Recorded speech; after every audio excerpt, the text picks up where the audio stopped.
శుక్లాంబరధరం విష్ణుం శశివర్ణం చతుర్భుజం ప్రసన్నవదనం ధ్యాయేత్ సర్వవిఘ్నోపశాంతయే. అగజానన పద్మార్కం గజానన మహర్నిశం అనేకదంతం భక్తానాం ఏకదంతముపాస్మహే. గురుర్బ్రహ్మా గురుర్విష్ణుః గురుర్దేవో మహేశ్వరః గురుః సాక్షాత్ పరబ్రహ్మ తస్మై శ్రీ గురవే నమః. అఖండమండలాకారం వ్యాప్తం వేన చరాచరం తత్పదం దర్శితం ఏన తస్మై శ్రీ గురవే నమః. భూమౌ స్ఖలితపాదానాం భూమిరేవావలంబనం త్వయి జాతా పరాధానాం త్వమేవ శరణం శివే. ఓం శ్రీ మాత్రే నమః. ఓం నమః శివాయ. శ్రీ గణపతి తత్వం అంతరార్థం. ఓం శ్రీ మాత్రే నమః. తలచితినే గణనాథుని తలచితనే విఘ్నపతిని తలచిన పనిగా తలచితనే హేరంబుని తలచిన నా విఘ్నములను తొలుగుట కొరకున్. ప్రాచీన కాలం నుండి నేటి వరకు ప్రతి పనికి వినాయకుడిని అనుసరించి అదో నిర్విఘ్న పరిసమాప్తం గణపతి పూజాం కరిష్యే. పరిసమాప్యర్థం గణపతి పూజాం కరిష్యే అని చెబుతూ విఘ్నాలను తొలగించమని కార్యసిద్ధి కోసం అదో పూజ్యో గణాధిపః గణపతిని మొదటిగా ఆరాధించడం జరుగుతుంది. ఆదవ్ అంటే ముందర అని, పాదవ్ అని అన్నానమ్మా. అదో పూజ్య అని ఉందమ్మా అక్కడ. అదో పూజ్య ఆదవ్ ఆదవ్ ఆ రెండో అదవ్ కాదు, ఆదవ్ పూజ్యో ఆదవ్ పూజ్యో గణాధిపః గణపతిని మొదటగా ఆరాధించడం జరుగుతుంది. వినాయకుడు ఆది అంతములేని ఆనందమయ తత్వమూర్తి. అంకుటిత దీక్షతో భక్తి ప్రపత్తులతో కొలవాలే గాని కోరిన కోరికలను సకల సౌభాగ్యాలను ప్రసాదించే సిద్ధి దేవత. గణపతి శబ్ద బ్రహ్మ స్వరూపం. ఓంకార ప్రణవనాద స్వరూపుడు మహాగణపతి. నామ మంత్రాలకు ముందు ఓంకారం ఎలా ఉంటుందో అలాగే అన్ని శుభకార్యాలకి ముందు గణపతి పూజ తప్పకుండా ఉంటుంది. గణపతి పుట్టుక. జ్యోతిష శాస్త్ర అన్వయం. గా అంటే బుద్ధి, నా అంటే జ్ఞానం. గణాధిపతి అయిన విఘ్నేశ్వరుడు బుద్ధిని ప్రసాదిస్తే సిద్ధి ప్రాప్తిస్తుంది. భాద్రపద శుక్ల చవితి నాడు వినాయకుడు ఆవిర్భవించాడు. భద్రమైన పదం భాద్రపదం. శ్రేయస్కరమైన స్థానం ఏమిటది? జీవిత గమ్యమైన మోక్షం. శుక్లమైన తేజోరూపం. చతుర్థి అనగా చవితి. జాగ్రత్త స్వప్న సుషుప్తులజే 3వ స్థలను దాటిన తరువాతది 4వది. తురీయవస్థ నిర్వికల్ప సమాధి. ఆయన నక్షత్రం హస్తా నక్షత్రం కన్యారాశిలో ఉంటుంది. రాశ్యాధిపతి బుధుడు విజ్ఞాన ప్రదాత. మేషరాశి మొదట రాశి మేషరాశి. మేషరాశి నుంచి 6వ రాశి కన్యారాశి. ఈ షష్టమ 6వ భావం శత్రు రుణ రోగములను తెలియజేస్తుంది. మనిషి ఆధ్యాత్మిక ప్రగతికి లౌకిక ప్రగతికి ఏర్పడే విఘ్నాలను విశదపరుస్తుంది. భావం ఆ పుష్టభావాతం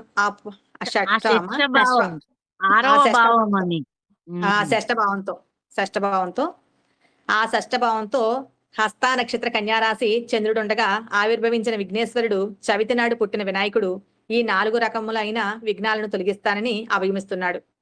కన్యారాశికి 7వ రాశి మీనరాశి కాలరాశి చక్రంలో 12వ రాశి అంటే వ్యయరాశి. మేషరాశికి వ్యయరాశి 12వ భావం. వ్యయాన్ని బంధనాన్ని అజ్ఞాత శత్రువుల్ని తెలియజేస్తుంది. ఇక్కడ శత్రువులంటే అంతఃశత్రువులు, అరిషడ్వర్గములు, కామ క్రోధ లోభ మోహ మద మాసర్యములు 6. ఇవి మానవునికి ప్రగతికి విఘ్నాలు కలిగించేవి. ఇట్లాంటి పొరలే తొలగిపోయేవన్నీ కూడా. అవునమ్మా, అవును. సాధనలో కామ క్రోధ లోభ మోహ మద మాత్సర్యం. అవునమ్మా, ఇవి మానవుని ప్రగతి విఘ్నాలు కలిగించేవి. హస్తా నక్షత్రం కన్యారాశిలో ఉన్న చంద్రుడు 7వ దృష్టితో నేరుగా మీనరాశిని వీక్షిస్తున్నాడు కనుక వాటిని తొలగించి జీవితాన్ని సుఖమయం సుసంపన్నం చేసి లౌకిక అలౌకిక ఆధ్యాత్మిక ఆనందాన్నిచ్చి మోక్షగతిని ప్రసాదించేవాడు వినాయకుడని జ్యోతిష్ శాస్త్రం అన్వయం. పత్రి పూజ ఉండ్రాళ్ల నివేదనలోని ఆంతర్యం వినాయకుడి నక్షత్ర హస్త అని చెప్పుకున్నాం కదా. హస్తా నక్షత్రానికి అధిపతి చంద్రుడు.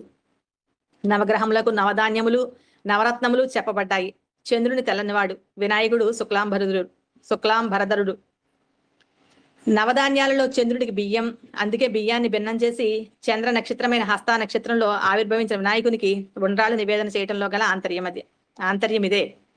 వినాయకునిది కన్యారాశి చెప్పుకున్నాం కదా. కన్యారాశికి అధిపతి బుధుడు కదా. బుధునికి నవరత్నములలో పచ్చరాయి ఎమరాల్డ్ గ్రీన్ అనగా ఆకుపచ్చ రంగు. అందుకే వినాయక చవితి రోజున విఘ్నేశ్వరుణ్ణి ఆకుపచ్చ రంగులో ఉన్న పత్రితో పూజ చేస్తారు. సంతుష్టుడవుతాడు స్వామి. గరిక పూజ ప్రీతి పాత్రం. ఎందుకు? వినాయకునికి గరిక పూజ అంటే ప్రీతి అంటారు. వినాయక చవితి నాడే గాక ప్రతిరోజు విఘ్నేశ్వర ఆలయాల్లో గరికతో స్వామిని అర్చిస్తారు. పూజా ద్రవ్యములలో గరికను కూడా జత చేసి సమర్పిస్తారు. భక్తులు దీనిని జానపదులు చెప్పుకునే కథ ఒకటి ఉంది. పార్వతీ పరమేశ్వరులు పాచికలాడుతున్నారు. న్యాయ నిర్ణేతగా నందీశ్వరుని ఎంపిక చేశారు. ఈశ్వరుడే గెలిచాడని నంది తీర్పు చెప్పాడు. అయితే ఆ తర్వాత అమ్మతో నిజం చెప్పాడు. ఈశ్వరుడు నాకు ప్రభు, ఆయనే నా ప్రాణం, అందుకే ఆయన గెలిచినట్లు చెప్పాను. అయినా ఆయన అర్ధనారీశ్వరుడు కదమ్మా, మీరిద్దరూ ఒకటే అన్నాడు నందీశ్వరుడు. నంది నువ్వు నయం కాని వ్యాధితో బాధపడతావు అని శపించింది. నంది దేనావస్థను చూచి జాల్చింది. నంది, నా కుమారుడైన గణనాథుని పుట్టినరోజున నీకు ఇష్టమైన పదార్థాన్ని అర్పితం చెయ్యి, అతను అనుగ్రహంతో నీకు శాప విమోచనం కలుగుతుంది అని సెలవిచ్చింది. పార్వతీదేవి నంది తనకిష్టమైన గరికను గణపతికి అర్చించాడు.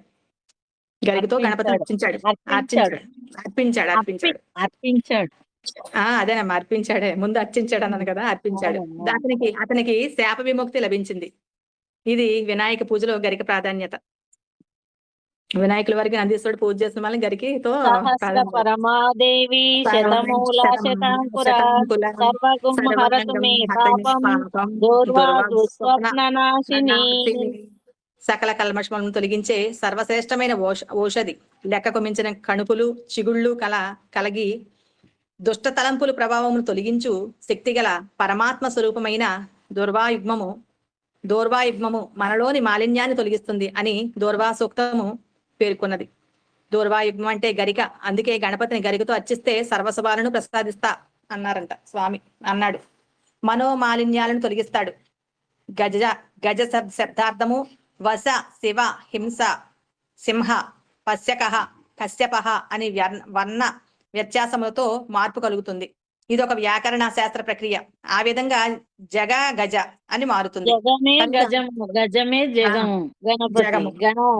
జగానికి అధిపతి గజాధిపతి. అవునమ్మా. గజానుడు అంటే జగనానుడు అని అర్థం. జగత్తే ముఖంగా గలవాడు. గా లయము, జా జన్మ గనుక గజమనగా సృష్టి స్థితి లయములు గల జగత్తు అని అర్థము. గా అంటే జ్ఞానము, జా అంటే పుట్టినది, గజం అంటే జ్ఞానము వలన పుట్టిన మోక్షమని అర్థము. జ్ఞానదేవత కైవల్యము కనుక గజముఖము. గజానుని ముఖ దర్శనము శుభప్రదము, జ్ఞానప్రదము, మోక్షప్రదము. సృష్టికి ముందు ఓం అని ధ్వని వినవచ్చుంది. అది గజాకారముగా పరిణమించింది కనుక గజమనగా ఓంకార ధ్వని.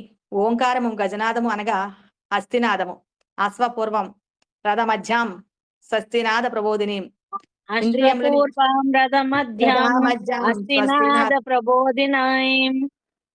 అక్కడ తప్పు పడిందమ్మా, సా అని పడిందమ్మా. స్వస్తి అంటే మళ్ళీ నేను తప్పు చదివినట్టుంటది. అశ్వపూర్వం రథమధ్యాం హస్తినాద ప్రబోధిని. ఇంద్రియములనే గుర్రములచే పోంచబడిన దేహం అనే రథము మధ్యలోనున్న చైతన్యమూర్తి చిచక్తి పరదేవత నిరంతరము హస్తినాదముచే అనగా గజనాదముచే ఓంకారనాదముచే మేలుకొనబడుతుంది. ఏనుగుతోటి అమ్మ మేలుకొంటుంది పొద్దున్నే సుప్రభాతం అని చెప్తున్నారమ్మా. ఇది గజ శబ్దానికి శ్రీ సూక్త మంత్రానికి సమన్వయం. అదే వినాయక చవితికి స్ఫూర్తి. ఆననము అనగా ప్రాణనము అనగా జీవకము అని అర్థము. గజం అంటే జగత్తు కనుక జగత్తుకే ప్రాణము గజానుడు. గజానుడు అనగా సృష్టి స్థితి లయ కారకుడిని అర్థము. అందుకే మొదటిగా గజానుని పూజ విధింపబడింది. సకల ప్రపంచమునకు ప్రాణదేవత గజానుడు. ప్రాణనాథుడే గణనాథుడు. నిఖిల ప్రాణి గణనాథుడు. గుణగణములు కలవాడు గుణగణనాథుడు గణపతి. లలితా పరమేశ్వరి శాంతి స్వస్తిమతి కాంతి నందిని విఘ్ననాశిని అన్నది. లలితా సహస్రనామం లలితాదేవి విఘ్నములను ఆవిధ్యం నశింపజేస్తుంది కనుక విఘ్ననాశిని అని పేరు కలిగింది. మరి గణపతి కదా విఘ్నములను లేకుండా చేసేవాడు. దీనిని బట్టి లలితాదేవి గణపతి స్వరూపిణి, గణపతి లలితా స్వరూపుడు అని ఎలా తెలుస్తుంది? లలితా గణపతులను అభేదం. విష్ణు సహస్రనామాలలో గణపతులకు అభేదం. అవునమ్మా. విష్ణు సహస్రనామములలో గణపతి ఏకదంతుడు, ఏకదం, అంతా ఒక్కటే, రెండవది లేదు అని ఏకత్వ బుద్ధిని అనుగ్రహించు. ఆ ఏకదంతుని ఉపాసించాలి. అనేకదం ఉపాసకులను భక్తులను అనేకములిచ్చు. తం గణేశుని అనేక దంతం ప్రళయకాలంలో అనేకములను హరించు గణపతిని ఉపాసించాలి అని అర్థములున్నాయి. ఏకహ, నైకహ, నవహ, కమహ, కహ, కిం విష్ణు సహస్రనామముల భావమే ఏకదహ, అనేకదహ అని చెప్పారు.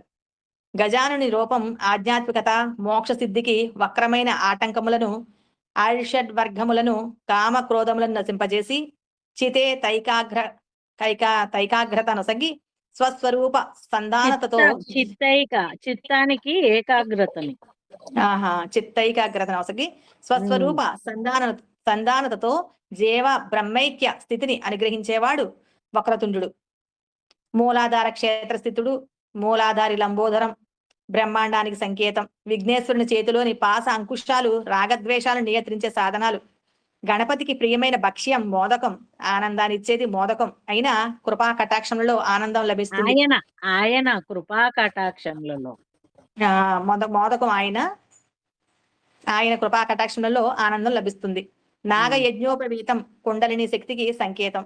మానవుడు క్రోధాన్ని విడిచి అనురాగాన్ని అభివృద్ధి చేసుకుని శాంతి సహజీవనంతో సంపూర్ణ శరణాగతితో భగవంతుని యందు ప్రేమ భావన భక్తిని పెంపొందించుకుని జీవితాన్ని చరితార్థత నొందించుకోవాలని సూచించే ఆయుధధారుడు విఘ్నేశ్వరుడు. యుక్తాహార విహారస్య అన్నారు గీతాచార్యుడు. ఆహార నిద్రాదులు అన్నమయ కోసమునకు సంబంధించినవి. తమో గుణానికి నిదర్శనము. బ్రతుకుట ఆహారం కోసమే అనుకునే తిండిపోతులు తమో గుణాన్ని చంపుకోలేరు. అటువంటి వారి గూర్చి ఇతరులు జాలిపడటం, మనసులోనైనా పరిహసించటం సహజం. యోగి అయిన వాడు యుక్తాహార రాదులతో తమో గుణాన్ని జయించి తత్వగుణ సంపన్నుడై, త్రిగుణాతీతుడై, కొండలిని యోగసిద్ధుడై, ఆనందమయ స్థితిని పొంది చరితార్థుడు కావాలని తన శరీరాకృతిని నాగ యజ్ఞోపవీతంలో తెలియజేసి హెచ్చరించేవాడు బొజ్జ గణపయ్య. మూషిక వాహనం, అంతరార్థం మూషికం, ఎలుక అంతరార్థం మూషికం, ఎలుక వాహనమయ జంతువు. తినుబండారాలు వాసనను బట్టి వాసనామయమ్మ ఎలుక వాసనామయ జంతువు. తినుబండారాలు వాసనను బట్టి పరిగెత్తుకొని వస్తుంది. అవునమ్మా అవును. ఎలగ మరి అంతే కదా, అదే ఆ ప్రదేశానికి చేరుకుంటుంది, బోనులో చిక్కుకుంటుంది. ఆ విధంగానే మనిషి జన్మాంతర వాసనల వల్ల ఆ ప్రాకృతిక జీవితంలో చిక్కుకుని చెడు మార్గాలు పడతాడు.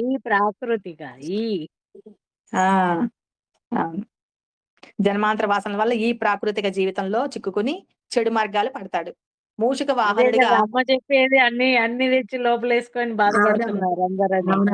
అవునమ్మా అవును. మూషిక వాహనుడిగా వాసనలను అనగా కోరికలను అణగదొక్కేవాడు వినాయకుడు. అంతేకాదు అహంకారానికి చిహ్నం ఎలుక. మూషికం అహంకారం బుద్ధిమంతుల్ని పతనం చెందిస్తుంది. బుద్ధిమతి అయిన మహాగణపతి దీనిని మలిచి జయించి బుద్ధిపతి అన్నానమ్మా, బుద్ధిపతి అయిన మహాగణపతి అన్నాను. దీనిని మలిచి జయించి సద్వినియోగం చేస్తాడు. మూషిక వాహనుడైన గణపతి సమృద్ధినిస్తాడు. వినాయక చవితి పండుగ నాడు ఉదయాన్నే మంగళ స్నానములు తలంటు ఆచరించి మట్టి విఘ్నేశ్వరుని ప్రతి పుష్పములతో పూజించి తమ పాఠ్య పుస్తకాలన్నింటినీ వినాయకుని ముందు పెట్టి శ్రద్ధాభక్తులతో అర్చించి సద్బుద్ధి విజ్ఞానాన్ని ప్రసాదించమని ప్రార్థన చేస్తారు. విద్యార్థులు లక్ష్మీదేవి మూలాధార నిలయం, గణపతి కూడా మూలాధార నిలయుడు. తొలుతగా లక్ష్మీ పత్రార్చన సర్వకార్య సిద్ధి ప్రదము, సకల ఐశ్వర్య ప్రదము కనుకనే తన సంగీత రూపకమునకు ఆదిలో శ్రీ గణపతిని సేవింప రారే శ్రీత మానవులారా అని ప్రార్థన రూపమైన మంగళమును పలికాడు నాద మునీశ్వరుడు శ్రీ త్యాగరాజస్వామి.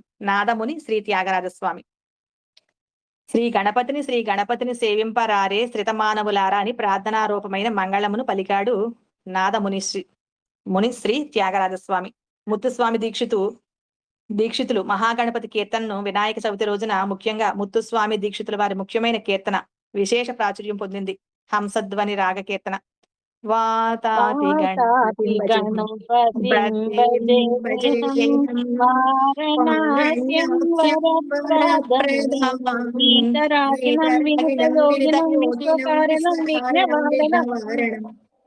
తప్పక జప్తి చేసుకుని పాడుకోవాలి, కనీసం చదువుకోవాలి. గణపతి పూజలో ఇది ఒక భాగం అవ్వాలి. ఆ మహనీయుడు కీర్తనలు అందించాడు. మహాగణపతి మనసా స్మరామి వశిష్ఠ వాసుదేవాం నందిత నటరాగ కీర్తన. గజాననము తం గణేశ్వరం భజాను సతతం సురేశ్వరం ఇత్యాదులు వినాయక చవితికి స్ఫూర్తినిచ్చే ఆణిముత్యాలు. శుక్లాం భరధరం విష్ణుం శశివర్ణం చతుర్భుజం. శుక్లమైన అంబరం అంటే పరిశుద్ధ జ్ఞానం. అది అంబరం లాగా సర్వవ్యాపకం. దానినే ఒక వస్త్రం లాగా ధరించాడు ఆయన. దాన్ని మనకు ప్రసాదించాలంటే శశివర్ణుడు అవుతాడు. శశి అంటే చంద్రుడు. చంద్రుడు అంటే మనస్సు. మనోభూమికకు దిగివచ్చి బోధిస్తాడు మనకు ఆచార్యుడు. బోధించే స్తోమత ఎలా వచ్చింది ఆయనకు? చతుర్భుజం, ధర్మ జ్ఞాన వైరాగ్య ఐశ్వర్యాలనిచ్చే సిద్ధి చతుష్టయం ముందాయనకు. వాటిని నిత్యము అనుభవించే మహనీయుడు కనుకనే ప్రసన్న వదనం. తనకు ప్రసన్నమైన శివశక్తి సామరస్య రూపమైన ఏ జ్ఞానం ఉందో దాన్ని మనకు వదనం అంటే బోధించగలడు. ఆ బోధన అందుకునే ఉంటే అదే మనకు సర్వ విఘ్నోపశాంతయే. సకల విఘ్నాలను సాధన మార్గంలో కలగకుండా తొలగజేస్తుంది. అహంకారమును దరికి రానియక భూతదయ గాలికి స్వార స్వార్థర సహితంగా స్వార్థరహితంగా స్వార్థరహితంగా త్యాగ స్వార్థరహితంగా బుద్ధితో బుద్ధితో అమృతమైన అమృతమైన మనసుతో మనసుతో సర్వ ఉమ్, మానవ సౌభ్రాతృతో విశ్వమానవ కళ్యాణాన్ని వీక్షించే వారి విఘ్నాలను నేను తొలగిస్తానని చెప్తున్నాడు మహాగణపతి. గణపతి సాక్షాత్ పరబ్రహ్మ స్వరూపం. గణం అంటే సమూహం. గణాలతో నిండి ఉన్న ఈ సమస్త విశ్వానికి అధిపతి గణపతి. అలాగే అహంకారానికి ప్రతీక అయిన ఎలుకను శాసించి వాహనంగా చేసుకున్న గణపతిని మహాగణపతి, హరిద్రా గణపతి, స్వర్ణ గణపతి, ఉచిష్ట గణపతి, సంతాన గణపతి, నవనీత గణపతి అని 6 రూపాల్లో పూజిస్తున్నారు. గణపతి అథర్వ శీర్షం ఆయన్ని పరబ్రహ్మగా చెబుతుంది. నమస్తే గణపతియే, నీ ముందు అహంకార రహితమైన నా మనస్సును సమర్పిస్తున్నాను. హే గణపతి, ఏదైనా సనాతనమో ఏదైనా ఆది అంతర్యాలు ఏదైతే సనాతనమో ఉమ్, ఏదైతే సనాతనమో ఏదైతే ఆది అంతయాల ఆది అంతాలు లేని అంత్యాలు అంత్యాలు లేనిదో అనిర్వచనీయమో భావానికి శబ్దానికి అతీతమైందో అది నీవే అయి ఉన్నావు. అన్నిటికీ కర్తవు ధరించే వానివి, లయం చేసుకునే వానివి, నీవే నీవే బ్రహ్మము సత్యానివి. నీకు నమస్కరిస్తున్నాను తండ్రి. సకల వాక్ సంబంధిత శక్తివి, జ్ఞానమూర్తివి, ఆనందమైనవి నీవే. పరబ్రహ్మం శాశ్వతమైన వానివి నీవే. ప్రత్యక్ష పరబ్రహ్మవు నీవే. నీవే జ్ఞానానివి, నీవే విజ్ఞానానివి అంటున్నది గణపతి ఆదర్వ శీర్షోపనిషత్తు గణపతి అథర్వ మంత్రశాస్త్రంలో శీర్షోపనిషత్. ఉపనిషత్తు అధర్వ శీర్షోపనిషత్తు. మంత్రశాస్త్రంలో వినాయకుడిని మూలాధార చక్రం అధిష్టాన దేవత అని అంటారు. మూలాధారంలో సుషుమ్న నాడి 3 చుట్టలు చుట్టుకుని పైన పడగ కప్పుకుని ఉన్న పాములాగా ఉంటుంది. యోగాభ్యాసంతో సుషుమ్న నాడిని నిన్న చెప్పాను కదమ్మా, నిన్న ఫోటోలు పెట్టింది నిన్న వచ్చిన అవునమ్మా, అవును అమ్మవారి దాంట్లో చూడు. అమ్మవారి మళ్ళీ 4వ ఎక్కడికి వెళ్ళి అంతా ఒకటే అనేది ఎలా ఉందో చూడండి. అవునమ్మా, అవును విఘ్నేశ్వరుడు కూడా అదే. ఉమ్, సుషుమ్న ఉమ్. నాడిని గలిగితే స్వాదిష్టానం, మణిపూరం, అనాహతం, ఆజ్ఞాచక్రం, సహస్రారం అనే షట్చక్రాల ద్వారా ఆత్మను బ్రహ్మరంధ్రం చేర్చి బ్రహ్మ కపాలి విస్ఫోటనంతో ప్రకృతిని దాటి పరమాత్మను చేరే యోగ ప్రక్రియ జరుగుతుంది. సుషుమ్న నాడి పక్కన ఎడా పింగళ అనే 2 నాడులు అనుసరించుకుంటూ ఉంటాయి. నిరంతరం సుషుమ్న వీటితో కలిసే పనిచేస్తుంది, నిన్న పయనిస్తుంది. నిన్న మీరు కుడి పక్క శివుడు ఎడం పక్క అమ్మవారు అనే అనుభూతి చెందింది ఈనాడులే అమ్మ. ఇడా పింగళ కుడి పక్కనేమో ఉమ్, శివుడు, పింగళ అన్నదేమో అమ్మవారు ఎడం పక్కది. ఈ 2 కలిపి ఆజ్ఞలో కలుస్తాయి. అది కలిసినాక ఆ 3వ త్రినేత్రం తెచ్చుకుంటుంది. పొద్దున్నమ్మ నాకు పొద్దున్న అనిపించింది. ఆ ప్రొద్దున్నే ఉదయమే ఇవి ఇవాళ అయింది. అంతరార్థాలు ఎంత ఉన్నాయి చూడ జరిగే చర్యలకి. అవునమ్మా, ఉమ్. అవునమ్మా, అవును, అవునమ్మా, అవును. మరి మనకి ఇవన్నీ అదే ఎప్పుడో ఇవన్నీ అమ్మ తెలియదు కదమ్మా, ఇవన్నీ అందరికి మాకు తెలియదు కదమ్మా. పంపిందనేటి. అవునమ్మా, మాకు తెలియదు కదమ్మా ఇవన్నీ మరి. అవునమ్మా. అదే పూజలు సుషుమ్న చేయాలంటే చేస్తున్నారు. ఎక్కడ పూజలు జరగాలి, ఎక్కడ ఏమవ్వాలనేది. అవునమ్మా, అవునమ్మా, అవునమ్మా, అవును. అవునమ్మా, యాత్రకి వెళ్తే దేవుడు ఉన్నాడు, ఇంట్లో పూజలు చేసుకుంటే మంచి జరుగుతుంది, పారాయణాలు చేసుకుంటే మనసు బాగుంటది. ఇదే కదమ్మా మరి ప్రతి ఆడవాళ్ళు అనుకునేది.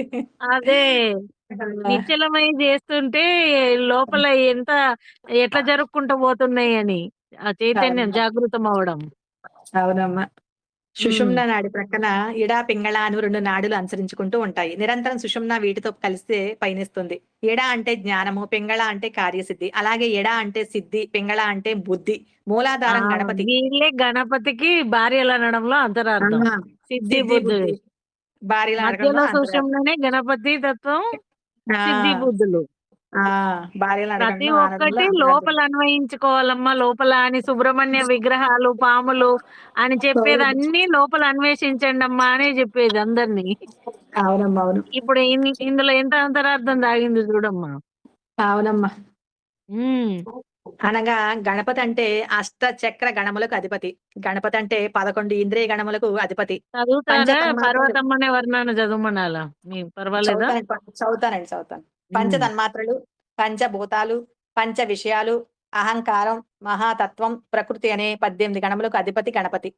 మన శరీరంలో ఉండే హస్తములు, పాదములు, జాను, జంగ, ఊరు, కటి, ఉదర, హృదయ, కంఠ, హాస్య, పాల, శర అను ద్వాదశ అవయవములుగా గణములకు అధిపతి అవయవ గణములకు అధిపతి గణములకు అధిపతి గణనాథుడు, గణాలకు గణనాథుడు. అధిపతి గణపతి. గణపతి మన ఉమ్, అవయవాలకు అధిపతి మన గణనాథుడు. అవును. ఉమ్, అందుకే విఘ్నేశ్వరుడు విఘ్నాలను తొలగించడమే కాక విఘ్నాలకు కారణమైన వాటిని కూడా పోగొడతాడు. కార్యసిద్ధి కలిగించి తద్వారా సంతోషాన్ని కలిగించే పుణ్యాన్ని ప్రసాదిస్తాడు. పాపాలు తొలగితే మంచి బుద్ధి కలుగుతుంది. మంచి బుద్ధి అనగా శాశ్వతమైన దాన్ని పొందాలనుకోవటం, అనగా పరమాత్మను కోరుకోవటం. సంసారం, సిరి సంపదలు, భోగభాగ్యాలు ఇవన్నీ అశాశ్వతం. కావున గణపతి శాశ్వతమైన వాటి గురించి ఆ జ్ఞానాన్ని, అశాశ్వతమైన వాటి మీద వైరాగ్యాన్ని కలిగించి భక్తిని కలిగిస్తాడు. భక్తి, జ్ఞానము, వైరాగ్యము అనగా సుషుమ్న, ఇడా, పింగళ అనగా మూలాధారం గణపతి. సిద్ధి, బుద్ధి ఇదే గణపతి తత్వం.